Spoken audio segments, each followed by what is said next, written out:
Hello friends, through this session we will look at the application of factors into numbers. Out of the 4 to 5 questions that you typically see from numbers in CAT or more or less any other exam, one of the questions will typically tend to be based on factors. A couple of important formulae, they have been mentioned here. We'll look at them one by one. First things first, we need to understand prime factor representation of a number. So let us say if n is equal to 120, the prime factor representation of 120, there are two ways of going about this. One is that I could write 120 is divisible by 2, so this becomes 60, divisible by 2 becomes 30, divisible by 2 becomes 15, 3 5s are 15. So from here I can say 120 is equal to 2 cube into 3 into 5. This is one long way of going about this. A slightly shorter version would have been, I directly observe from here that 120 is 12 into 10. If 120 is equal to 12 into 10, now 12 is 4 into 3, so this becomes 4 into 3, 10 is 5 into 2. 4 and 2, this will become 2 cube into 3 into 5, straightforward. This could have been done mentally. I don't really need to write this whole thing. And generally this is what you should do. So let us say I have to find the prime factor representation for 3600. For 3600, if I was to write this, that would be pretty long. So what I will do is 3600 is 36 into 100. 36 is a 6 square, which becomes 2 square, 3 square. So that is one side gone. 100 is 5 into 2 whole square, 25 into 4. So that will become 5 multiplied by, so that's 25 into 4. So that becomes 5 into 2 whole square. 5 into 2 whole square is 5 square, 2 square. Overall this will become 3600. This becomes 2 to the power 4 into 3 square into 5 square. And so on and so forth. This would be a more suitable method for calculating the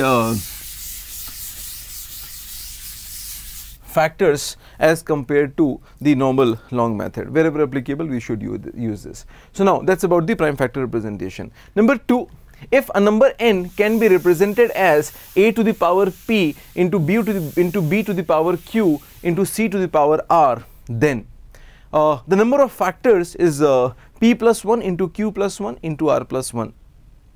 The reason why it is very important for us to understand the rationale behind these formulae, so that we are able to manage any variation in the basic formula that may be applicable for a problem. If n is equal to a to the power p into b to the power q into c to the power r, let us say now I have to form a factor. In order to form a factor, I go to a to the power p. From a to the power p, I could pick a power a to the power 1, a square, a cube, 3, 4, 5, 6, 7, all the way till p. So for this I will get p ways of choosing. Also there is one possibility where I will not choose p, which means that a to the power 0, that will also give me one more way. So overall from a to the power p, the number of ways of choosing becomes p plus 1. Similarly from q, the number of ways 1, 2, 3, 4, 5, 6 all the way till q plus 1 on count of 0. So p plus 1 into q plus 1 and into r plus 1. So the number of factors is p plus 1 into q plus 1 into r plus 1.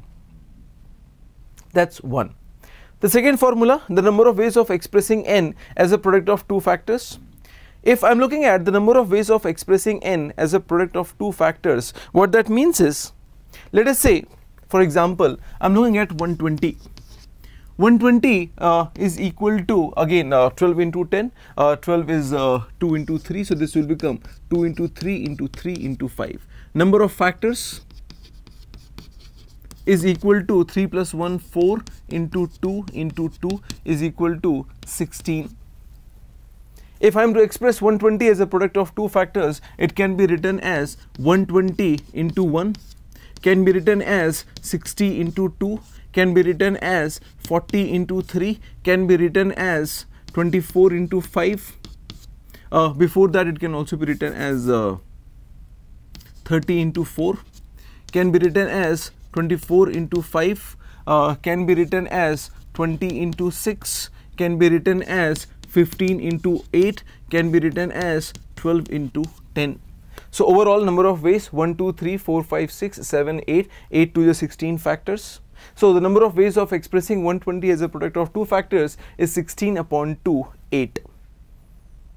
Also, in order to understand this logically, the moment I choose one factor, the other factor is automatically chosen for me. So the moment I choose one factor, the other factor is already chosen for me. The number of ways of choosing a factor, that will be overall the same as the number of factors. However, because the same factor will appear on both the sides, once I am choosing 120, another time I will be choosing 1. The other factor is automatically chosen, so therefore the number of ways will become number of factors upon 2. So that's about the general formula. Number of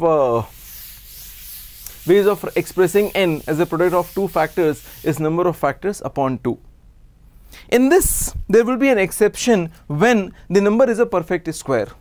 If a number is a perfect square, the number will be of the form a to the power 2p into b to the power 2q into c to the power 2r, where p, q and r are the they could be even, they could be odd.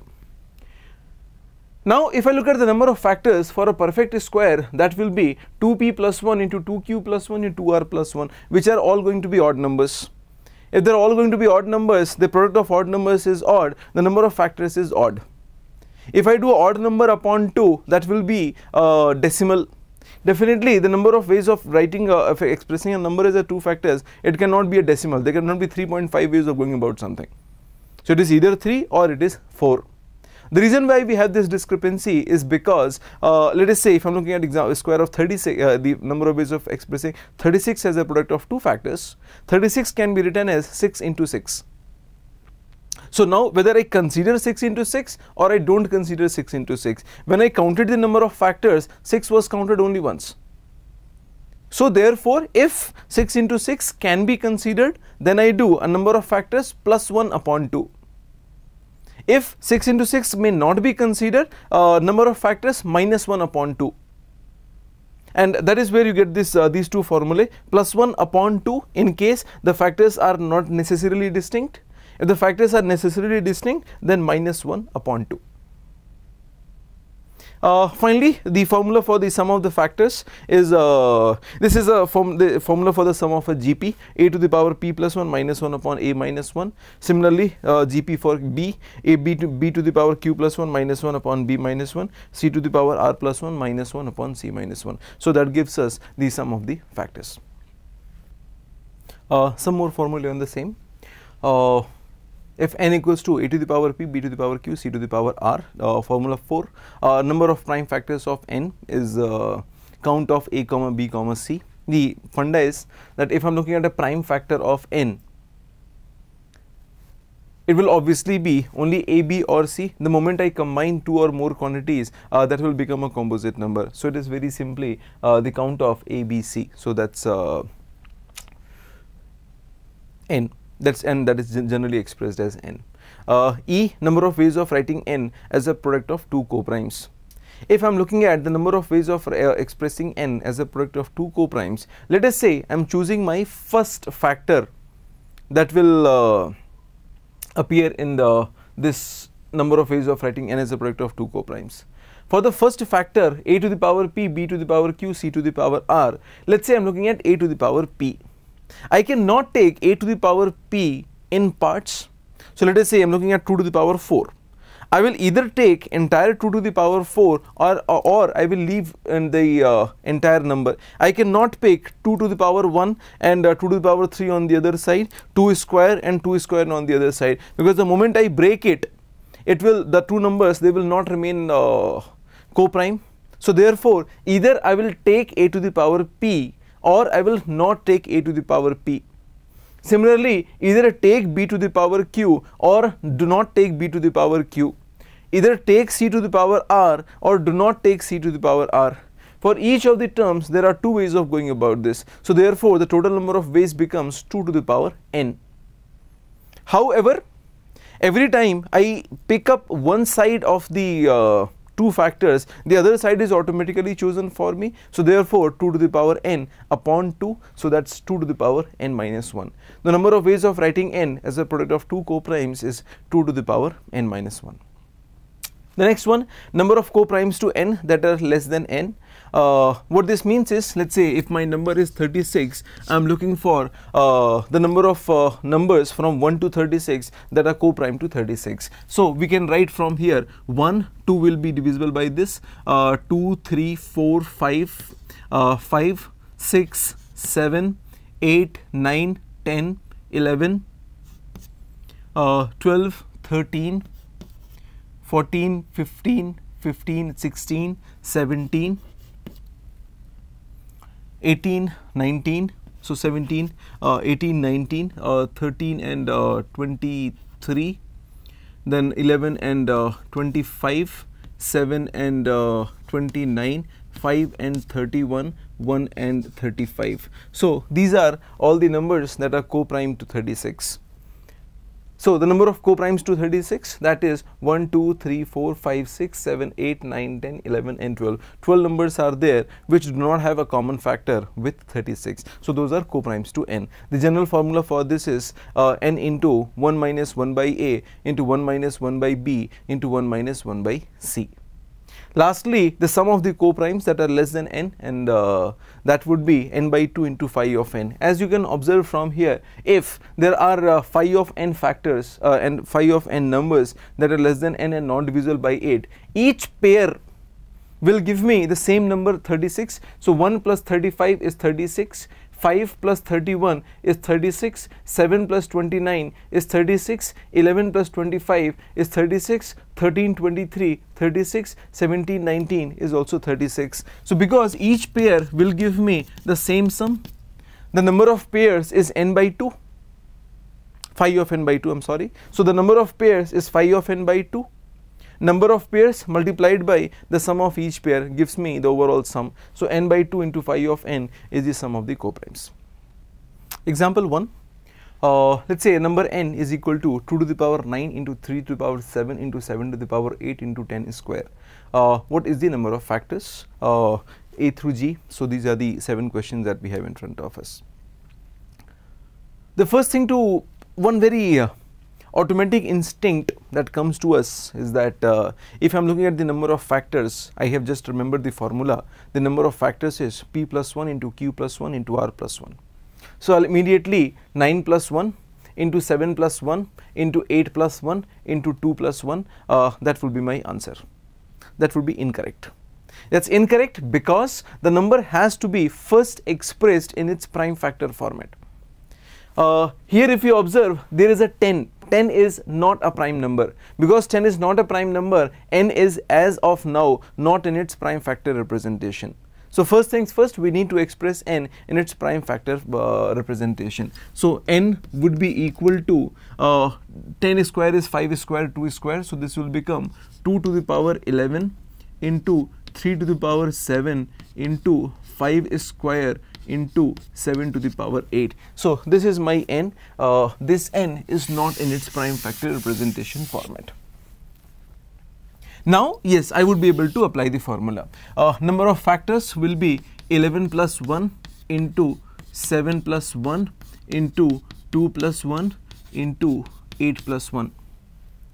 The second one, number of prime factors. The number of prime factors is same as the count of these numbers here. So 2, 3, 5, 7. There are 4 numbers that I see here. So the number of prime factors will be 4. The number of even factors. What does it require for a factor to become even? For the factors to be even, what we will do is we will take a 2 out and then form factors from the remaining.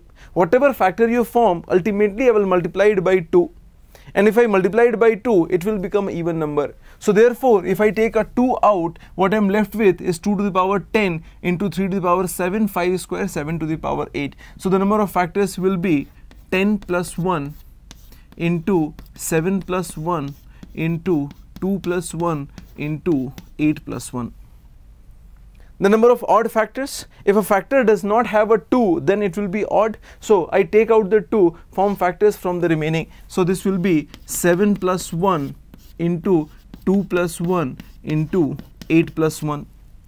The number of factors that are perfect squares. To form factors that are perfect squares, we individually make each of them perfect square, and then whatever factors we form from that. So I will write this as 2 square to the power 5 into 3 square whole cube into 5 square to the power 1 into 7 square to the power 4.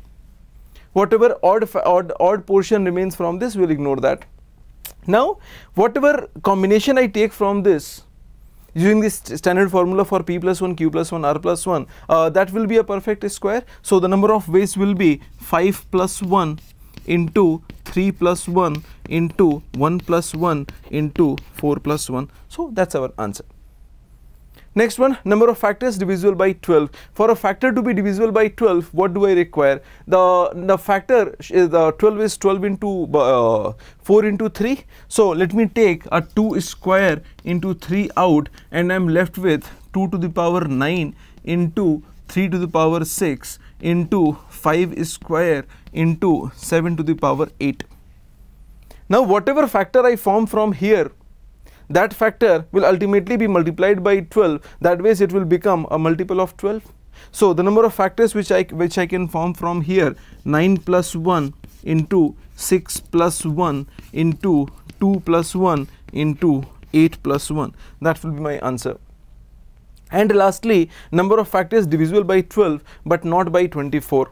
For a number to be divisible by 12, it should have 2 square into 3. For it to be not divisible by 24, it should not have any additional 2's coming from here, because 12 into 2, that will become 24. So that means that I will write this number as 2 square into 3 into 3 to the power 6 into 5 square into 7 to the power 8 multiplied by 2 to the power 9. I will definitely include this, definitely exclude this, and take factors from here. Put together these two, that will become a multiple of 12. Because there are no more 2's coming, it will not be a multiple of 24. So number of ways, 6 plus 1 into 2 plus 1 into 8 plus 1. So that's your answer. Example 2. How many 2-digit numbers have exactly 3 factors? If I am looking at 3 factors, 3 factors means that the number has to be a perfect square. Because like we discussed earlier, any composite number, it will have even number of factors, whereas any perfect square, it will have an odd number of factors. Also, if the number has 3 factors, 3 is 2 plus 1, so the number has to be of the form a square. If the number has to be of the form a square, that means that it should be the square of a prime number. Because if let us say if I am looking at let us say 6 square, 6 square is 36, that would be equal to 2 square into 3 square. 2 square into 3 square will have 3 into 3, 9 factors. For it to have only 3 factors, it has to be of the form, let us say 5 square. Now 5 square will have only 2 plus 1, 3 factors. So therefore what you are looking for is squares of prime numbers that are 2-digit numbers. If I am looking at the 2-digit numbers, the least possible number would have been 4 square equal to 16, and lastly 9 square is equal to 81. So between 4 and 9, how many prime numbers are there? The prime numbers between 4 and 9, 5 and 7. So 5 and 7, these are the two numbers which will be the squares of these two numbers. So 5 square and 7 square are 2-digit numbers that will have exactly 3 factors. Example 3, if n has exactly 7 factors, then how many factors will n square have? If n has exactly 7 factors, that means that n has to be of the form a to the power 6, because 7 is a prime number. 7 cannot be written as a product of 2 or more numbers. So necessarily n has to be of the form a to the power 6. So 6 plus 1, 7 factors will be there. Now if I am looking at n square is equal to a to the power 12. If n square is a to the power 12, the number of factors for n square will be 12 plus 1, 13. So n square will have 13 factors.